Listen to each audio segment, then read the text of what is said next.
From flipping the bird right in front of the cameras to some random patron straight up yelling about stealing a golfer's son, these are the absolute wildest, most "did that really just happen?" moments from Augusta in 2026. First off, let's talk about poor Bryson DeChambeau. Across his 2 rounds, the Live Stars week at Augusta was defined by a handful of absolute catastrophes. Round 1 started decent enough, but things went south fast. He was even par through the first 10 holes, but on the par 4 11th, after a solid approach, his ball found the right greenside bunker.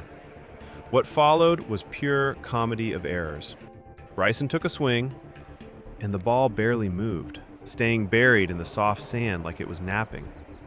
Second attempt, same deal. More sand flying than actual progress. By the third swing, he finally blasted it onto the green, but 2-putted from there for a nightmare triple bogey 7.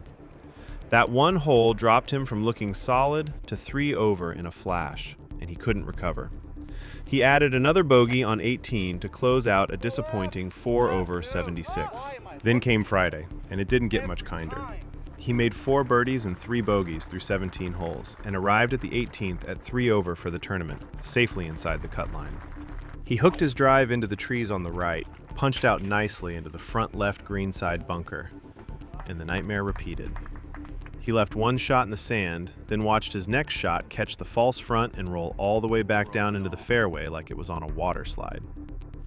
He eventually tapped in for his second triple bogey 7 of the week, going from inside the cut line to +6 and straight home. Bryson learned the hard way that Augusta's bunkers don't care about your science or your bomb drives. They'll swallow your week whole if you're even a hair off. But if you want proof of how brutal winning here is, just look at Scottie Scheffler. Started the weekend 12 shots back, said, "nah," and dropped a Masters career-low 65 on Saturday, followed by a flawless 68 on Sunday. 0 bogeys in the final 36 holes. First guy to do that since Byron Nelson in 1942. 9 birdies and an eagle? He was basically playing a different sport. Finished solo second at 11 under, 1 shot short. Heartbreaking for the world number 1. But honestly, one of the greatest almost performances we'll ever see. Some moments are so painful, they should come with a viewer discretion warning.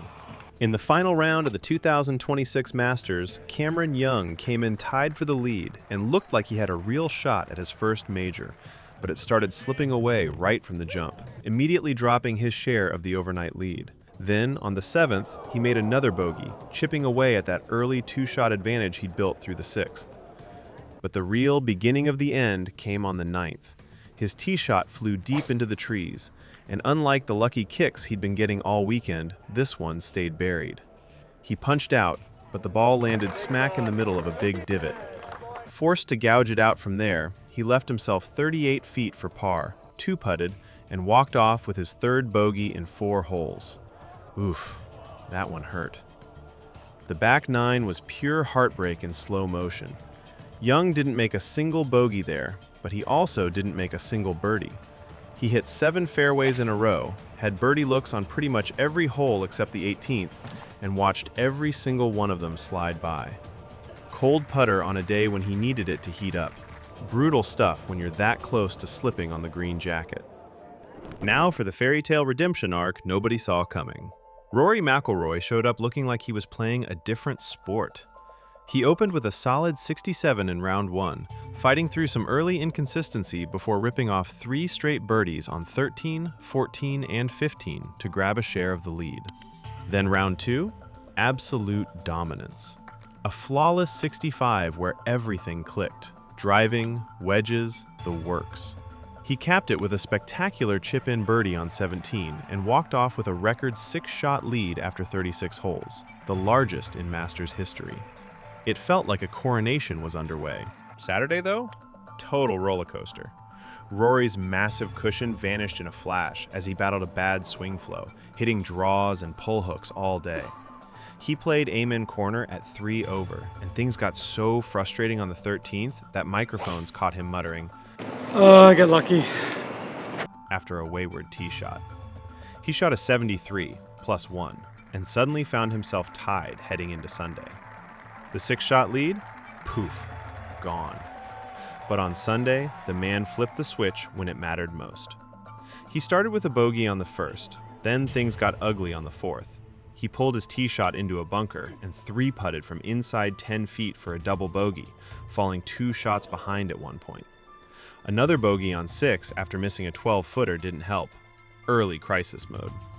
Then the comeback kicked in. Back-to-back birdies on 7 and 8 got him moving. On the 12th, he redeemed his Saturday mistake with a perfect 9-iron inside 10 feet for a huge birdie.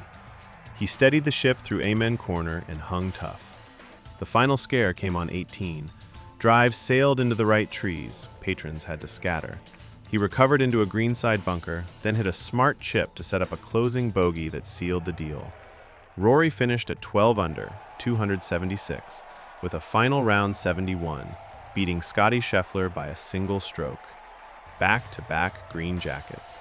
The guy finally figured out how to close out a Sunday at Augusta after all the heartbreak, and the place lost its mind. Pure resilience on display. Legend behavior. Sometimes the pressure at Augusta doesn't just break you, it makes you break stuff. Pause! Speaking about breaking stuff, more than 90% of viewers are not subscribers, and it absolutely breaks my heart. Please help us to change that by breaking the subscribe button, just as Sergio did to his driver. I promise, there will be no code of conduct warning.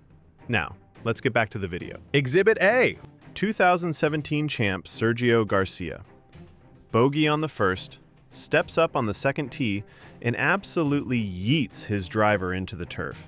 So hard the club head snapped clean off. First official code of conduct warning in Masters history. Later, he was spotted carrying John Rahm's clubs down the fairway like a caddy, just cackling. Peak Sergio. He laughed it off afterward, but we all know that's just Sergio being Sergio. He later officially apologized for the property-damaging meltdown, admitting his actions had no place in our game. On the brighter side, Shane Lowry decided the par 3-6 needed some magic. 190 yards, smooth 7-iron, lands perfect, hops twice, and just keeps rolling like it had a reservation in the cup. Hole in one. Fist pumps, roars from the patrons. This was his second career Masters ace. He deadpanned afterward, "Maybe I'm just good." The dude's now the only player with multiple aces at Augusta. Legend. Augusta's no-phone policy is basically sacred, and it claimed a victim in hilarious fashion. Former major winner Mark Calcavecchia got caught on his phone during a practice round on Wednesday and got the boot. Ejected. His response to reporters? "I've got nothing negative to say, so I think we should literally hang up right now." Man got disqualified for a phone and still dropped the perfect pun. Icon. Then there was Robert McIntyre, who apparently had zero chill left. Round 1. Approach on 15 trickles into the water. He turns around and gives the green a full, unmistakable middle finger salute right in front of the cameras. Followed that up with some colorful language that got him multiple warnings. The Scottish fire was lit. Social media loved it. The green jackets? Not so much. Augusta doesn't just test your golf game. It tests whether you can keep it together when the course is actively bullying you. The par 3 contest is supposed to be wholesome family vibes, but Jason Kelsey turned it into a full-blown NFL tailgate.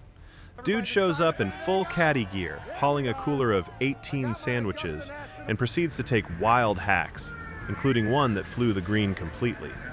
Traditionalists were clutching their pearls. The internet was dying laughing. Pure chaotic joy. Justin Rose pulled off the shot of the tournament on the 7th during Sunday's front 9. Drive sails into the pine straw. Most of us would be swearing under our breath. Rose just slashes a creative iron, catches the slope perfectly, and it funnels to a foot from the hole for birdie. The crowd lost it. Announcers lost it. Felt like wizardry. Amen Corner eventually said not today, but that escape was filthy. And finally, the moment that broke the internet.